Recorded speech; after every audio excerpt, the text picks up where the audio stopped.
Bom dia, meus amados. Aqui quem está falando é o professor Mateus e hoje eu vou ter a grande alegria de começar a exposição do livro do profeta Zacarias. Espero que esse período que vamos passar juntos seja uma bênção para a sua vida, como tem sido para a minha vida, esses tempos de reflexão nas Escrituras. Mas antes de nós começarmos a expor o livro de Zacarias, eu gostaria de orar com você. Senhor Deus, muito obrigado por esse dia. Obrigado pelo seu cuidado sobre nossas vidas. Obrigado pelo teu amor. Obrigado porque o Senhor não nos abandona à nossa própria sorte. O Senhor não nos abandona para nos autogovernar. O Senhor vem sobre nós, nos governa, nos lidera. E em Ti sentimos segurança, Senhor. Em Ti nós estamos seguros porque sabemos que Tu tens o melhor para nós. Sabemos que Tu tens planos bons ao nosso respeito. E isso nos traz tranquilidade. Que nesse dia de hoje toda ansiedade seja dissipada, todo medo, Senhor, seja trocado por coragem, por fé. Nos dê ousadia nesse dia para vivermos como seus filhos, como aqueles que sabem que não estão sós. Muito obrigado, Senhor. Nós te agradecemos em nome de Jesus. Amém e amém.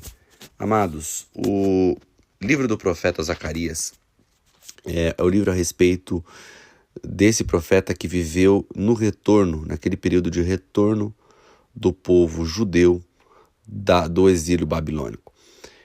Zacarias ele é contemporâneo de Ageu. Esdras, no livro de Esdras, nós vamos ouvir falar sobre os dois em conjunto, embora os dois não tenham profetizado em todo o tempo, no mesmo período, mas em algum momento do ministério dos dois, os seus ministérios se intercalaram. Esdras vai dizer que a liderança profética e espiritual, ela aconteceu justamente por causa da ação e do ministério desses dois profetas. Então eles são extremamente importantes para essa fase onde a nação está voltando e está encontrando o templo em ruínas, um país que perdeu a moral, perdeu totalmente a sua segurança, estão vindo de um período de juízo. Estão vendo a terra que eles tanto amaram destruída. Nós vamos ver os relatos do retorno, que enquanto alguns, na verdade todos choravam, alguns choravam, os choros eram por motivos diferentes. Alguns choravam porque, quando o templo é reconstruído, na verdade, alguns choravam porque nunca tinham visto o templo, então aquilo era maravilhoso, e outros choravam porque lembravam do primeiro que foi destruído. Então era um período de sentimentos ambíguos, né? Deus estava usando Dário nesse momento para liderar a Pérsia e permitir o retorno dos judeus, que começou ali com Ciro, para sua terra natal.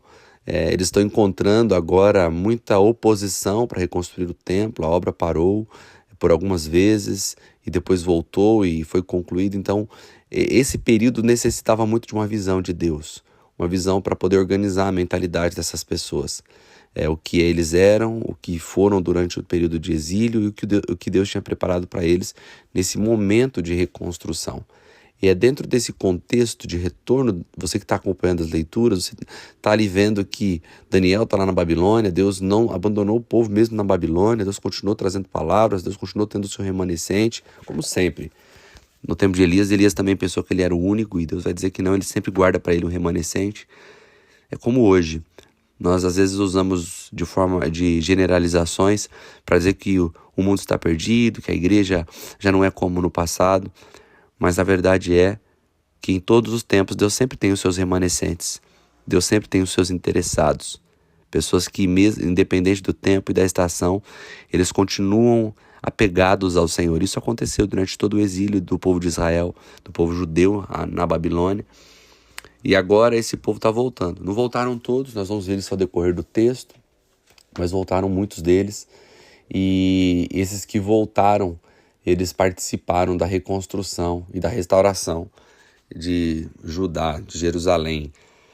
O texto começa dizendo que foi no 8º mês do 2º ano do reinado de Dário. A palavra do Senhor veio ao profeta Zacarias, filho de Berequias e neto de Ido. O Senhor muito se irou contra os seus antepassados. Por isso diga ao povo, assim diz o Senhor dos Exércitos, voltem para mim e eu me voltarei para vocês, diz o Senhor dos Exércitos. Então note que aqui ele está citando os antepassados, aqueles antepassados pré-exílio, aqueles que pecaram, que foram alvos das palavras do profeta Jeremias e rejeitaram as palavras do profeta. Ele está dizendo, faz o povo lembrar que eles falharam, eles não ouviram, eles não deram atenção. O verso 4 vai dizer, não sejam como seus antepassados, aos quais os antigos profetas proclamaram. Assim diz o Senhor dos Exércitos. Deixem os seus caminhos e as suas más obras, mas eles não ouviram, nem deram atenção, declara o Senhor. Aí o verso 5 faz uma pergunta retórica, diz assim, onde estão agora os seus antepassados? E os profetas, acaso vivem eles para sempre? Mas as minhas palavras e os meus decretos que ordenei aos meus servos, os profetas, alcançaram os seus antepassados e os levaram a converter-se e a dizer, Senhor dos Exércitos, fez conosco o que nossos caminhos e práticas mereciam, conforme prometeu. Olha que interessante esse verso 5. Ele está dizendo o seguinte, os seus antepassados passaram, eles morreram. Os profetas também morreram. Ou seja, onde eles estão? Eles morreram, passaram. Mas as minhas palavras que foram declaradas pelos profetas não morreram. Elas transpassaram o período do exílio e fizeram com que os seus antepassados... Olha que interessante. Ele primeiro está falando dos antepassados pré-exílio. Agora está falando dos antepassados quem? Os pais mesmo, que estavam na Babilônia, que tendo lido os profetas, que os pais deles ouviram e não obedeceram, eles tendo lido esses profetas, eles se arrependeram e voltaram e entenderam que eles estavam na Babilônia por conta de seus próprios maus caminhos e que não era o fruto de um capricho ou de um abandono de Deus, porque Deus ele é variável, Deus ele é instável. Não, eles entenderam que eles estavam ali passando por aquele tormento por conta do pecado de seus pais. E aí começam as visões, uma série de 8 visões que Zacarias vai ter. E essa é a primeira que nós vamos falar agora. No 24º dia do 11º mês, o mês de Sabate. O mês de Sabate era o mês de fevereiro. Vamos dizer que é aproximadamente janeiro e fevereiro. Foi nesse mês que o profeta Zacarias teve a primeira visão. A visão é o seguinte, durante a noite tive uma visão, apareceu na minha frente um homem montado num cavalo vermelho. O cavalo vermelho fala normalmente de juízo. E ele estava parado entre as murtas num desfiladeiro e atrás dele havia cavalos brancos e marrons. E ele vai dizer o seguinte, então eu perguntei, quem são estes, meu senhor? O anjo que estava falando comigo respondeu, eu mostrarei a vocês quem são. Eu quero ler aqui um comentário do professor Fábio, que também expõe com a gente aqui, que ele fez, e eu gostei, eu quero repeti-lo. O texto diz assim, durante a noite, Zacarias teve a visão que relata no livro. Tinha uma visão, durante a noite, eis que um homem estava montado sobre um cavalo vermelho. Ele estava parado entre as murteiras que havia no vale. Atrás dele havia cavalos vermelhos, baios e brancos. O cavalo vermelho é considerado um emblema de guerra e destruição. O que torna singular seu cavaleiro no decorrer do texto é que a sua identidade descrita como anjo do Senhor, a identidade do anjo do Senhor é quase por unanimidade dos intérpretes do Senhor Jesus. Embora alguns intérpretes pensam ser o arcanjo Miguel, pessoalmente fico com a primeira opção. A respeito das murteiras, trata-se de arbustos típicos de beiras de rios. Atrás do cavalo vermelho de seu cavaleiro estava um outro cavalos vermelhos, também falando de julgamento e derramamento de sangue. Cavalos marrons, que falam de julgamento temperado com misericórdia. Cavalos brancos, símbolo da vitória. Esses outros cavalos estavam esperando o momento em que seus objetivos devidos seriam cumpridos. Zacarias então entra em cena. Então perguntei, quem são estes, meu senhor? É o texto que nós acabamos de ler lá, tá, gente? Ele vai dizer, e o anjo que estava comigo me respondeu, eu te mostrarei quem são estes. Esse anjo que falava comigo não é a mesma pessoa montada no cavalo vermelho, mas é o mensageiro do Senhor, a fim de ajudar Zacarias a compreender as visões. Dando seguimento, esse anjo parece fazer voltar novamente os olhos de Zacarias para a visão, onde a resposta é dada pelo cavaleiro principal. Então respondeu o homem que estava parado entre as murteiras, dizendo, estes são os que o Senhor enviou para percorrerem a terra. A figura de cavalos enviados por todo o território era uma prática comum do controle de um reino ou império. Deste modo, parece que Deus quer lembrar seus servos a sua supremacia sobre o mundo, sobre as nações, sobre os rumos da história, ainda que eles vivessem dias difíceis que os fariam se esquecer de tais verdades e achar que o Senhor havia deixado de agir. Muito interessante esse comentário do professor Fábio explicando a presença, inclusive, de Jesus, que é quase que uma unanimidade entre os intérpretes, o anjo do Senhor que estava montado num cavalo, no cavalo vermelho. Mas, continuando o texto, ele vai mostrar o seguinte, que esses cavalos anunciaram por todo o mundo, por toda a terra, né, o juízo do Senhor, e cada um do cavalo desse trazendo um propósito diferente ao percorrer o mundo e mostrar que Deus estava no controle. O que me chama a atenção é no verso 14. O verso 14 diz assim, ó: E o anjo me disse, proclame assim, diz o Senhor dos Exércitos. Eu tenho sido muito zeloso com Jerusalém e Sião, mas estou muito irado contra as nações que se sentem seguras, porque eu estava apenas um pouco irado com o meu povo, mas eles aumentaram a dor que ele sofria. Olha que interessante. É mais ou menos assim, ó. Deus envia a Babilônia, a Pérsia, para que eles sejam ferramentas de juízo contra a nação pecadora de Israel. A própria Síria contra Samaria. E o que Deus está dizendo? Que eles ultrapassaram o que Deus mandou fazer. É mais ou menos naquela mesma linha de quando Moisés bate na rocha para tirar água, e Moisés chama o povo de rebelde. Deus não tinha falado para Moisés falar aquilo. Ele falou, só fale a rocha e a rocha dará água para o povo. Mas Moisés foi além do que Deus mandou, bateu na rocha, além de bater na rocha, chamou o povo de rebelde, como se Deus estivesse naquele momento chamando o povo de rebelde. Isso mostra que Moisés foi além do que Deus mandou, e exatamente isso que ele está confrontando agora nessas nações. Eles foram além do que Deus havia mandado. Verso 17 diz, diga mais, assim diz o Senhor dos Exércitos, as minhas cidades transbordarão de prosperidade novamente, e o Senhor tornará a consolar Sião e a escolher Jerusalém. Lindo, porque ele está fazendo uma linha do tempo aqui, a respeito da desobediência dos antepassados mais longínquos, o arrependimento dos antepassados mais próximos, e as promessas para essa nova geração, de uma Jerusalém restaurada. E nós entramos agora no verso 18, uma segunda visão, que por não haver nenhum tipo de introdução, acredita-se ser continuação. Ele teve, assim, concomitante. Ele teve uma visão, logo depois teve outra visão, talvez no mesmo dia, talvez na mesma experiência. E ele relata, verso 18, então eu olhei para o alto e vi 4 chifres. Então perguntei ao anjo que falava comigo, o que é isso? E ele me respondeu, são os chifres que dispersaram Judá, Israel e Jerusalém. Depois o Senhor mostrou-me 4 artesãos, em algumas versões vai dizer 4 ferreiros. E eu perguntei, o que eles vêm fazer? E ele respondeu, ali estão os chifres que dispersaram Judá ao ponto de ninguém conseguir sequer levantar a cabeça. Mas os artesãos, ou ferreiros, vieram aterrorizar e quebrar esses chifres das nações, que se levantaram contra o povo de Judá para dispersá-lo.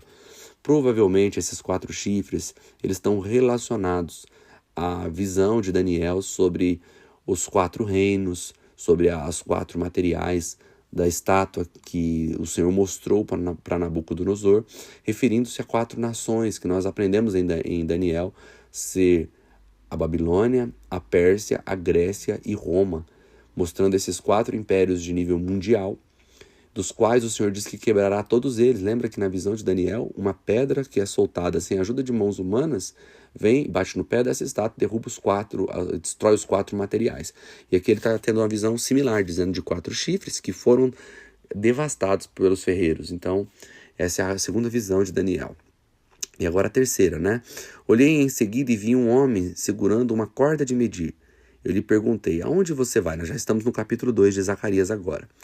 E ele me respondeu, vou medir Jerusalém para saber seu comprimento e a sua largura. Então o anjo que falava comigo retirou-se, e outro anjo foi ao seu encontro e disse, corra e diga àquele jovem, Jerusalém será habitada como uma cidade sem muros por causa dos seus muitos habitantes e rebanhos. E eu mesmo serei para ela um muro de fogo ao seu redor. E declara o Senhor, e dentro dela seria a sua glória.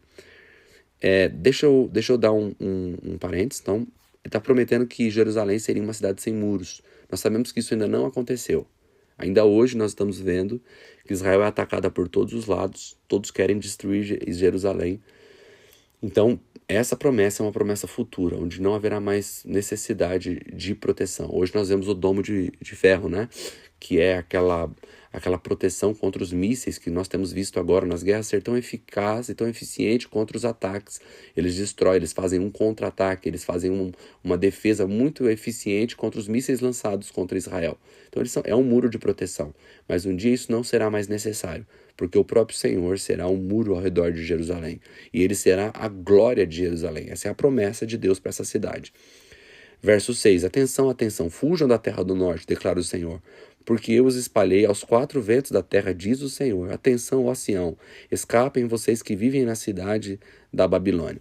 Então aqui há um convite, porque embora mais de 40 mil judeus voltaram da Babilônia, que no caso era ao leste de Jerusalém, mas eles vieram pelo norte, então para aquela região eles eram considerados os povos do norte. Então o ataque veio do norte, eles foram levados para o exílio do norte, e agora o Senhor está mandando para que eles voltem, porque muitos deles construíram riquezas na Babilônia e decidiram ficar por lá mesmo e não voltaram para Jerusalém. Então o Senhor está convocando eles para voltarem para Sião. Verso 10 vai dizer: cante e alegre-se, ó cidade de Sião, porque venho fazer de você a minha habitação, declara o Senhor.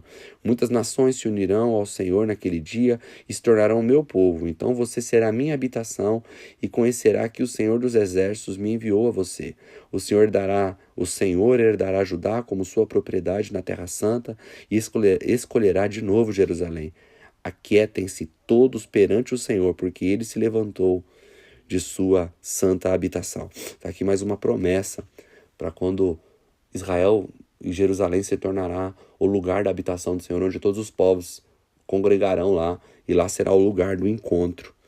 Capítulo 3 e último capítulo da nossa exposição vai falar sobre outra visão, sobre a quarta visão, a visão dos sacerdotes com Josué representando a própria nação de Israel.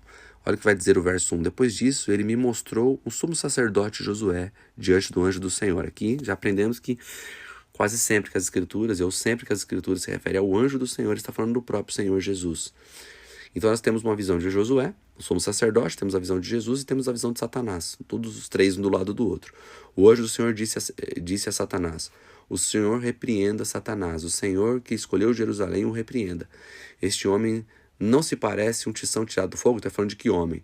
Do sumo sacerdote, Josué. Ora, Josué, vestido de roupas impuras, está em pé diante do anjo. Então, Josué, o sumo sacerdote aqui é uma representação de Israel. E as vestes desse sumo sacerdote estão sujas. Então, Israel está suja. O anjo disse aos que estavam diante dele: tirem as roupas impuras dele. Depois disse a Josué: veja, eu tirei de você o seu pecado e coloquei vestes nobres sobre você. Disse também: coloquem um turbante limpo em sua cabeça. Coloque o turbante nele e vestiram enquanto o anjo do Senhor o observava. Olha que interessante isso. Aqui está falando da obra de Cristo. Pecado tirado, vestes trocadas e turbante na cabeça. Então, turbante fala de glória, de justiça. Então, Jesus lhe purifica Israel, muda as vestes de Israel e coloca sobre ela a justiça. É o que Jesus vai fazer por Israel, pelos remanescentes que crerem, mas também é o que Jesus fez por nós. Ele perdoou os nossos pecados, trocou nossas vestes e nos deu justiça. Ou seja, ele nos justificou, nos declarou legalmente justos.